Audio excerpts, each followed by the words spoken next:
You're listening to the AfterBuzz TV network, now the largest new media platform on the web, and your #1 source for after-show entertainment. Very good, Team Johnson.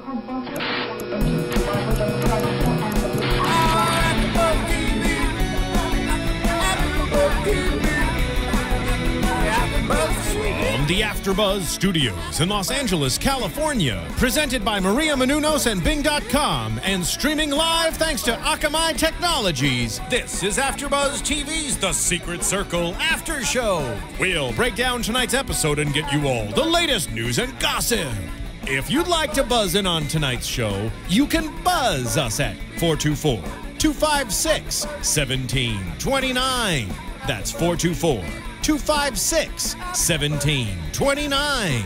And now, another post-game wrap-up show for your favorite TV show. It's AfterBuzz TV's The Secret Circle After Show. Good evening, AfterBuzzers. We are here at the AfterBuzz TV studios doing things the way things always should be done with Bing. Yay. I am your host, David Schifilliti, joined as always by the lovely and talented Billy Nilles. Oh, thank you. We are down one tonight. Jason Gallagher couldn't make it, unfortunately, but he sends his wishes. We throw rocks at him. We'll throw rocks at him later. We all took a short little break last week. The show, unfortunately, did not take a short break. We tried. We called C-Dub and we were like, look, we can't be there. Can you just please push it back? You have a 3-week break coming up. They didn't listen. They did not listen. No. So we are going to run down through Secret Circles, Season 1, Episodes 17 and 18. Yes. Briefly go through 17 since it was last week, and then get into the meat of tonight's episode 18. Yes. So let's start with last week, Episode 17, titled Curse. Yes. What happened? What happened? What happened? I don't remember. Well, we woke up the day after the monumental Sexy scene. times. Yeah. To a yard full of dead birds. Which is my dream, of course. It's what everyone wants to wake up to. To a yard full of dead crows. And we saw what we saw in the previews, what Blackwell has been talking about. There's this curse that goes along with the writing of the stars, and he sets about to explain that the entire circle, someone is going to be doomed, someone is going to die because of this. People die when this happens. That's why the birds died and blah, blah, blah. Mm-hmm. At the same time, we see Jake falling ill, falling into very suspect. This sort of, it's getting sicker and sicker. He's getting more delusional. He's seen images of the man that he murdered when he first came to Chance Harbor, the guy who ran the magic shop, whose name I do not remember. Inconsequential, I believe. He keeps seeing him. He thinks that Adam is him and tries to kill him again because he's sort of in this weird, like, fever dream from this illness. They think that he's the one that's dying from what's happened. And so John sets them on this hunt to put together this potion that will be able to make Cassie and Adam fall out of love with each other. Remember that they were in love, but not want to be in love any longer. So now, do you think it was a potion for them to fall out of love with each other or forget that they were ever in love? No, it wasn't to forget that they were in love.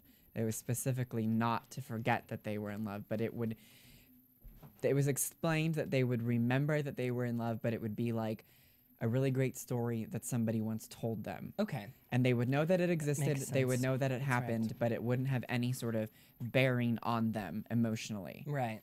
And we see that they take it, and it works for Adam, but it doesn't really work for Cassie. Right. She remembers everything. Which I hope is going to be explained in the upcoming episodes as to why it didn't work on her, because it doesn't make sense that it would work for Adam. I think if I remember correctly, towards the end, when there's this moment in the episode when she, realizes that it doesn't work, because it's actually a really affecting scene when she realizes that it works for Adam, and he walks out, and she sort of starts like hyperventilate because there's this immense pain because she does still feel it, and like the sort of pain you imagine you would feel if somebody who you loved all of a sudden just didn't anymore and never would again. And that you see this, and she did it very well. Britt Robertson handled that scene very well. And John comes in, and she explains that it didn't work, and they sort of chalk it up to the fact that her power, her black magic, was just too strong for it to work completely. That makes complete sense. But then we also learn that there really isn't a curse, or not as much of one that there is. We know that John was making Jake sick to make them believe they had to do this, to sort of push them in a direction that John wanted them to go in. Tricky. So however much of it was supposed to go the way it did, I think is still up in the air. Yeah. And then the other thing was this sort of the Lee storyline was put to bed last week as well. Unfortunately, I think, because I, as a viewer, I actually was enjoying his presence in their whole world, and it was sort of just like another aspect of this magical world that was very interesting, and it's not something that we've necessarily explored in pop culture that much ever before, except for maybe like the skeleton key. Yeah.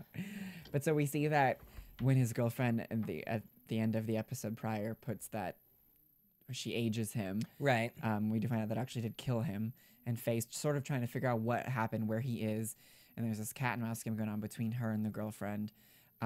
Faye realizes she has power. She sees that Lee is dead.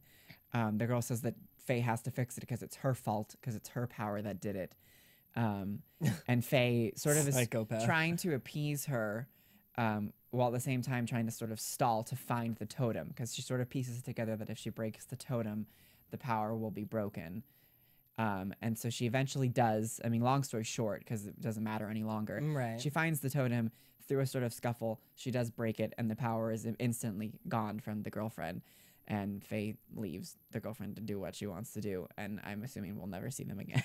Well, I mean, there would be no reason to ever see those two characters. Well, one is dead, and the other has...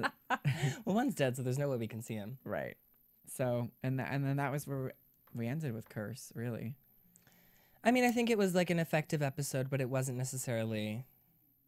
Yeah, it's not sort much of to write home about. It sort of put. I mean, it ended that little. I guess it's like a mid-season arc with the Lee thing. Yeah, it ended that. It put that to bed, and it sort of. I mean, it did push forward John Blackwell's story. We're understanding. Sort of. We learned that he does still have power. This is when we first figured that out. That he still has these abilities, and it also puts the Adam and Cassie storyline in a much more, for me, interesting position. Beyond interesting, I think. Because now there's conflict within it. Yes. Between the two of them, rather than external conflict on the two of them. Exactly. And I think that's much more interesting. Agreed. To see. Agreed. So, and then we are where we are tonight. Where we are tonight, so, episode 18, Sacrifice. Yeah. We started out the episode with Cassie at work. Yep, they're really getting all their money worth out of that coffee shop set. They used it, I think, 3 times tonight. Yeah, that's a lot. Yeah. But either way, Cassie's at work. You can tell she's still very heartbroken over the whole not remembering and not remembering thing, where Adam doesn't remember and she does, and she's sort of trying to mask her feelings. I was sort of hoping that she would have been doing what most people do and like feeding her feelings. Right. She, unlike most humans, does not do that. Hide her pain with ice cream. No. Unfortunately. I guess not. And it's so this whole idea of her remembering the connection. I feel silly calling it love because it happened so quickly and I don't really think it was love. But this connection that they had. It was like extreme like. Yeah. I mean, there's no way for us as like adults to look at it and be like, there's no way in hell that they were in love. But we have to remember they are teenagers, right? Right. And the whole like drinking of the vials and stuff like that was very like Romeo and Juliet, who were also teenagers. Like it's a very like, it's always so heightened. When you're young, things happen much quicker. Right. But so within, you have to be careful about. Within that though, you know, putting yourself into, I just think about like, you know, I feel like when I've been on the end of a relationship ending where I was the one who didn't want it to and the other person did, and you know how that is like one of the worst feelings on the planet, and then to sort of be in this position, which is where Cassie is like that, like times 1,000, because it's not so much that he didn't want to be with her any longer, but he doesn't even remember that there was that feeling there. Right. And so to realize, to know that there was that feeling, but to know that it really might never be there again. And no one wanted it to end. That's the thing. They were doing it for the greater good of their like... It's very sad. It is very sad. It is a very sad thing to think about. It is, and Adam is sort of like going along like nothing ever happened. I mean, he even said it tonight. I know that there was a feeling there, and I'm trying to remember it, but I can't. Yeah. And you can tell that Adam has changed. He's a completely different person. Yeah. He's not the same Adam that we've known the entire season. He is a new person. Mm-hmm. And when they were alone at the end of the episode in the van, and he's talking to her, and you want it, and you're thinking it, I know I was, that he was going to tell her that he is remembering or has feelings for her as he's starting to fall for her again. And he's like, we need to focus on our enemies. He's like a very driven and focused person now. Yeah. I think. And I think it's a fantastic change. It was, in and the he character. was also a little more fun, like in the Lots stuff of fun with him and the girls with the hockey team. Like that was moments of levity that I don't think have really existed within this show so far. No, and I feel like the Adam character has been this sort of like He's so dour all and the like time. tortured, like a lot like Stefan on Vampire Diaries, Yeah. like in the early seasons where he was like the dark and like brooding, and his eyes were always squinty, and Yeah. it's good. It's fun to see this sort of brightness in Adam where he can play. Yeah. And speaking of Melissa and Faye, I mean, tonight he asked the girls if they would work at this hockey party celebration or something like that. They won the tournament. That's sort of just like right over my head. I was like, hockey? What? I don't know what is going on. But he asks the girls to waitress, and because he needs help because Papa has gone mad and ran away from home, apparently. And Not even there to he's run not them even back. there. No, Adam's doing it all on his own, running a bar. Yeah. It's good. As you do. It's legal. And the girls sort of, Faye and Melissa at least, realize that it might be nice after Diana leaves to go with Grant, that it might be nice to have someone to date, to be in a relationship with, who isn't involved in their witch world. And they're both sort of vying after, of course, the captain of the hockey team. And they're like playing with him and flirting with him, and Melissa goes to Adam and asks him to help her, and he's like, fine, and he talks for her, which was like a fantastic scene, I thought, where he was like moving his mouth and she was when talking. it like cut to him, it was done very well. It was done very well, and I think that's like some of the better magic we've seen on this show, because sometimes the magic on the show is lacking, I think, but that was a very good moment. And then Faye goes to him and has him help her to like shoot the darts, and just 2 thumbs. Yeah, it was it was fun for me because I feel like for this entire season so far, there's really not been these moments where magic is used just for fun and sort of harmless, because there's been this, obviously there's the propulsion of the mystery and the witch hunters and all of this, and magic is so dangerous to understand and know what you're doing with it. And that's been the whole sort of thesis of the show, if you will, to push that idea forward, that there's been none of these moments where the characters are just hanging out and having fun and allowing a little comedy into the show. And being teenagers who have magical powers. Right. And I think that is definitely needed, and it made the episode so much more enjoyable. And it didn't take away from the propulsion of the A story of the mystery. No, not at all. But it allowed certain beats and certain, and it also allowed to show putting the 3 of them very cleverly together, the 3 who have lost somebody. It all worked, and it's definitely, I mean, I've liked the show since the beginning, but I've had sort of like, okay, how much longer can this go? There's just this thing. And, there's no believability that these people would ever really be together as friends or anything of the sort. And this sort of gave me hope that the show has realized that and is now, we need to put these things into it too. Right, and just build their relationships and their world and who they were and who they are and who they can be. Yeah, and let the magic be a little more fun instead of just this like scary weapon that only happens when they need to fend off a demon, Right. Like No, let I it be know. a little bit Sabrina with the craziness. Oh, I love that you just said a little bit Sabrina. Just All for I can fun. think about is pancakes now. All I can think about is pancakes. So I was into that little C plot. I was too. I loved it. And I thought it was fantastic when Adam got so angry at this guy Kyle, who ended up having a girlfriend, and he was so upset with him that he was flirting with the girls that he punched him. Yeah. A hockey player, for goodness sake. And he had to like be calmed down and brought to the back, and Faye and Melissa sort of calmed him down, like as friends, and were like, look, we know where you are. We know that you're hurting. We both have lost someone. We know what it feels like to be there, and it sucks, but you can't act like this. Yeah. Which I thought was a fantastic moment. Yeah. For all three of them. And it's sort of just going to bring them all closer. Yeah. I liked it a lot.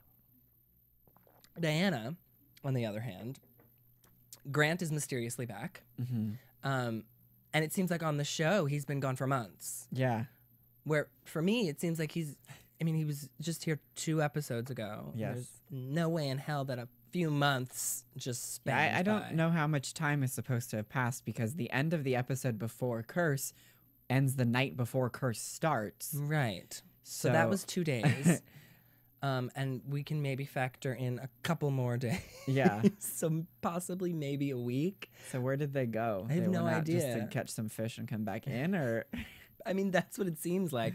But last we heard of Grant, he was traveling the world on his yacht. Yeah. Which he comes back and swoops Diana off her feet and picks up where they left off, and they sort of go on a cute little date and go ice skating. Mm-hmm. And just sort of get to know each other better. And Diana seems very smitten with him, and just, of course, has to end badly. Mm-hmm. Where it turns out Grant is lying about the fact that he doesn't own the boat. He's just a crew member on the boat. And I don't know about you, but I felt like Diana's reaction to finding out about that was just a hair over the top. Yeah. She like freaked out. Yeah. Yeah, it was a little melodramatic. Right? I mean, he stretched the truth a little bit. It's not like he was like, I own a mansion. And then she found him like living in a shack under a bridge. Yeah. He's still on the boat. Yeah.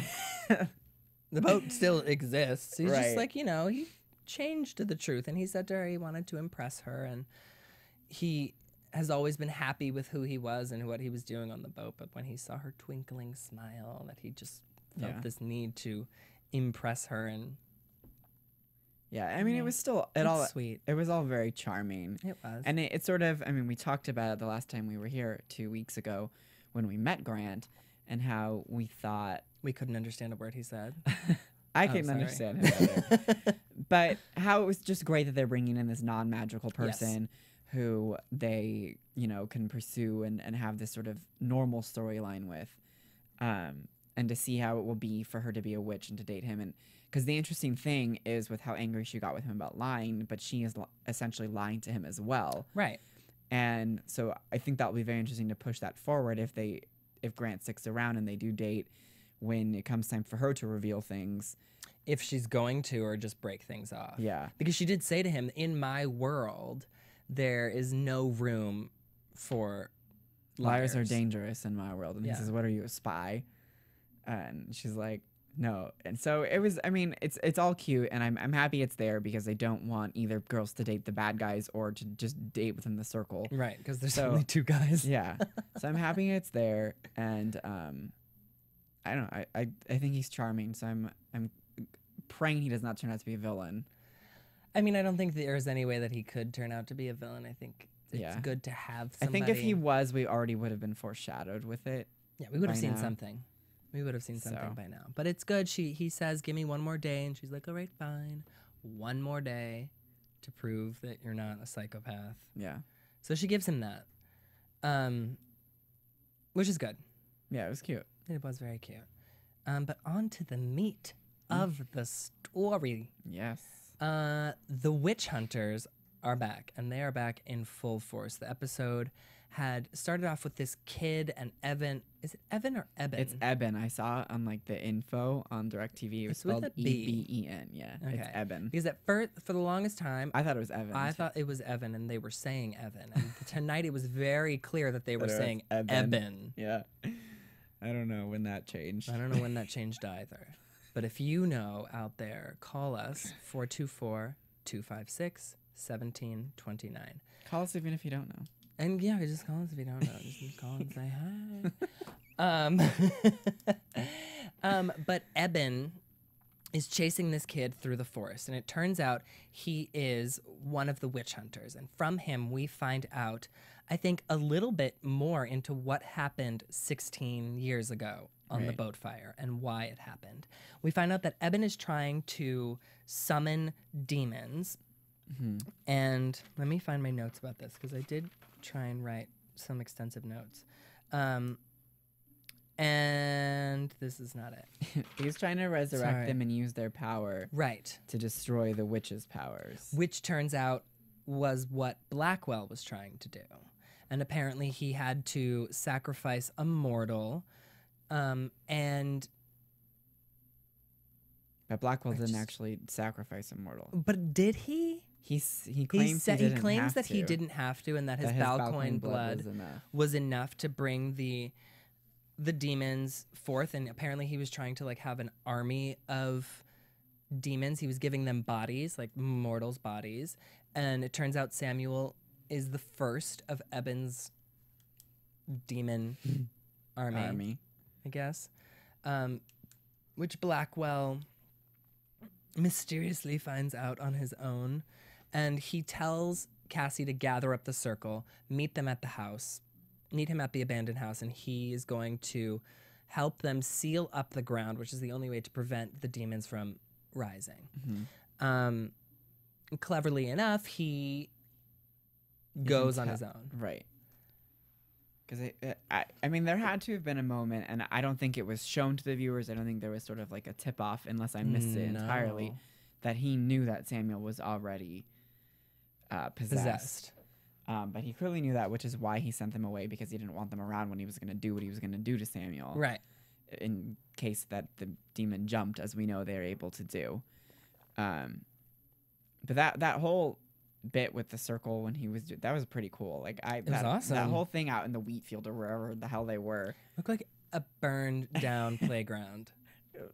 It was really creepy. These locations in Chance Harbor are so bizarre. Like I don't understand what there is too many places in Chance Harbor down, that are run down and abandoned, and no one seems to care. They're like, oh, well, that house burned down. Just leave it there. We will forget it ever existed and walk away and never come near this piece of land again. And like the abandoned house is sort of out in a field on its own. There's no houses near it. Yeah. But that's where John Blackwell lived. In the middle of the woods, alone. Like, why didn't anyone realize back then that he was creepy when he lived alone in the woods? I mean, come on. Right? It just only makes sense. Yes, you're right. But this is where we got to see some really awesome magic, I thought, this week. Yeah. Because just seeing John Blackwell be in such control of the situation and be able to do what he did without doing what the children do when they use their magic, is like they talk about it and they're like focusing and they're like, focus on him so he doesn't move, and then all of a sudden they start chanting, don't move, don't move. It's like, right? I mean, they do stuff like that. They didn't do that this night. Maybe if they had chanted, he would have moved.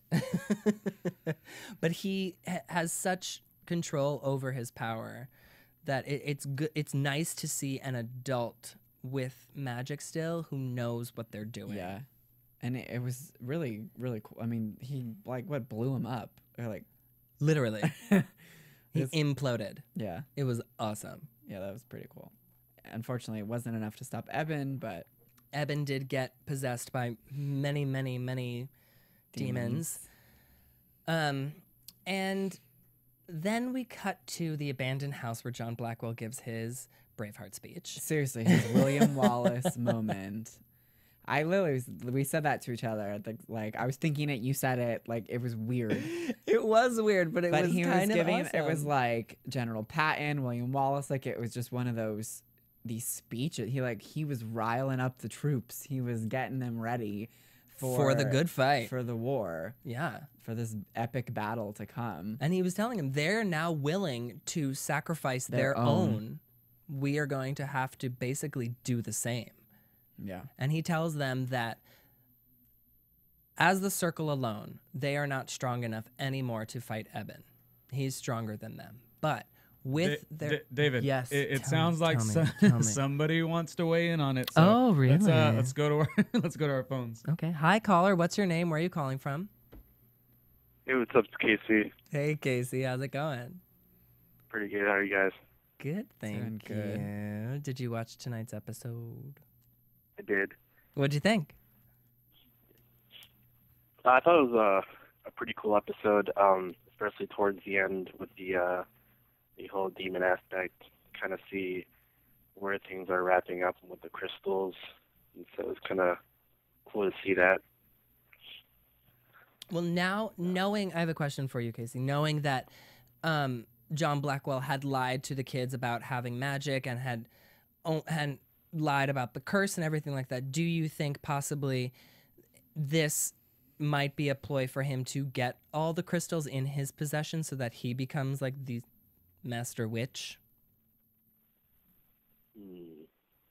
I don't necessarily think that, but I do think that there's more that he's hiding, especially with that last scene, which was really confusing, but obviously he hasn't told the truth, the whole truth, and I think that there's still an alternative goal in his mind. Obviously, he wants to destroy the witch hunters, but I think ultimately his goal afterwards is to get power or something. So that actually makes sense, actually. It does make sense because he does have his dark magic still, clearly, because that wasn't stripped of him, but his lighter side, I guess, of magic wasn't. And it does seem like the adults' ultimate goal is to all have individual power again. And the fact that John Blackwell has been missing for 16 years and everyone thought he was dead, and he does happen to still have magic, and he is digging up caskets of people that we have no idea what is going on. We're like, where did this dead person come from? I think it's just what makes him so interesting as a character is we have no idea. Like he's so unclear, and so there's nothing defined about John Blackwell yet. He can go in so many different ways on which like end of the spectrum he falls. Right. I think that's what makes him exciting, for me at least, to watch, because you're constantly questioning whether it's true or not, and that's what makes, I think, like an exciting drama. Agreed. Yeah. How do you feel about that, Casey? Are you there? Are you still Hello? there? Yes. Sorry. Sorry, I got creepy on you. That's okay. So where do you fall on the John Blackwell? Like, if you had to predict where you think it will be, if he is there for good or there for evil, what do you think? What would you put money on? Ooh. If you had to, right now. I'd say, for now, I'd say good. I'd say good. But I do think, he has a lot to cover up, and, I think by the end of the season, the whole circle is going to find out exactly what he did to betray Amelia. So I think, obviously he has good intentions to cover up his past, but I think it'll be too much for him to be trusted. I'm still not convinced with him. I'm just not sure, especially with that last scene. Yeah. I'm just all confused. Me too. Well, thank you so much for calling in, Casey. We always appreciate your calls. No problem. All right. Well, we'll talk to you on the 19th of April. I will. Can't wait. All right. Have a good night. You too. Thanks. Thank you. All right. But John Blackwell tells them that they need all the crystals, and that together with the crystals, and their original state is one. And their original, all these crystals are one mega crystal. It's right. like Captain Planet. Oh my god, awesome reference. Together as one, and with their power as a circle, they can beat Eben. Mm-hmm. Now, like what we were discussing with Casey, excuse me, just now. I sort of feel like at this point, the writers and the producers showing us that John Blackwell is digging somebody's grave up just proves that he's completely untrustworthy. Mm-hmm. That there is a hidden agenda that we still don't know about. Yeah. And that there is he has a means to an end, and he's going to do what he has to do. And I just don't think that, since we are getting this ginormous break right now, I mean, we're breaking for almost a month, and then only 3 more episodes till the end, that there's any way that they could finish up John Blackwell's storyline. Yeah. It's going to have to be something that's going to be continued into next season. Yeah. But I mean, I think at this point, he is going to be a driving force of good. I hope as well. I mean, that's where it would be a really cool, like, daring thing to turn him into, like, an ultimate villain. Oh my god, it would be incredible. I don't think it would happen. No. I think it'd be a little too, like, HBO for that to happen. Okay. All right. But, I mean, it stands to be seen. But I mean, there's so much talk about when we get to predictions with now this idea that we need these crystals and the extra people who are going to now have to come into play. Yes. Regarding the attaining of crystals. Yeah. Was there anything about this episode that we didn't cover, do you think? Did we miss something? No. I don't think so, right? No. Okay, well, hold your thoughts about predictions, and Yeah. we're going to jump to a quick commercial break and then come right back with those.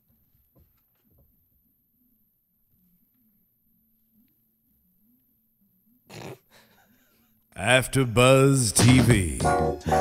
Hi, I was once like you, a lazy, angry loner whose only joy was watching TV and surfing the net.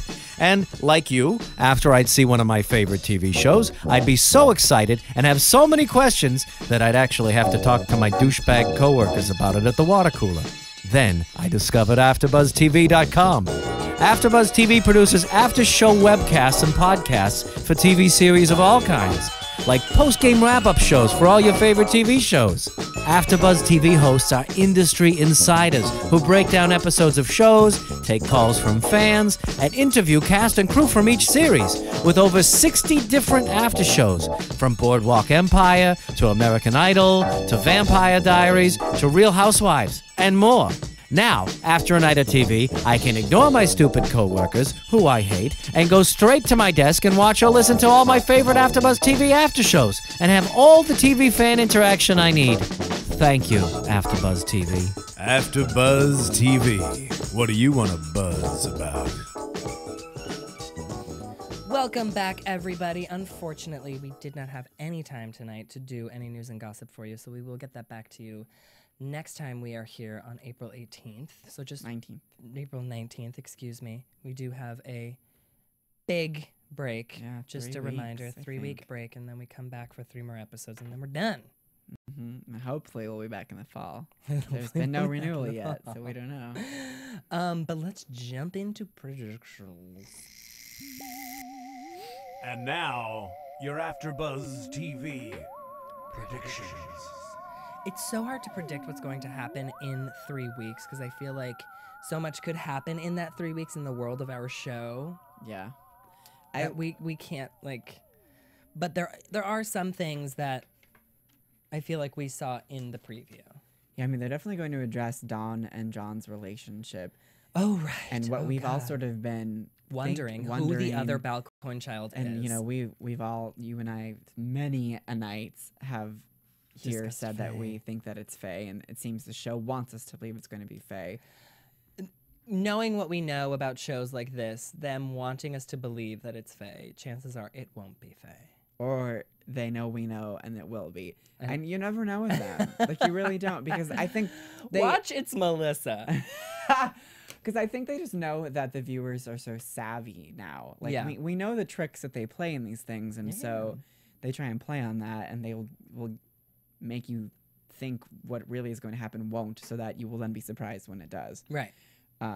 So, I mean, I don't know. I stand by that. I still think it is Faye. I do too. And who's it going to be? Adam? It can't be Adam or Nick, because gross. Because then Cassie will be related to them with half of her blood. So it can either only be Diana or Melissa or Faye. It has to be one of the girls. Yeah.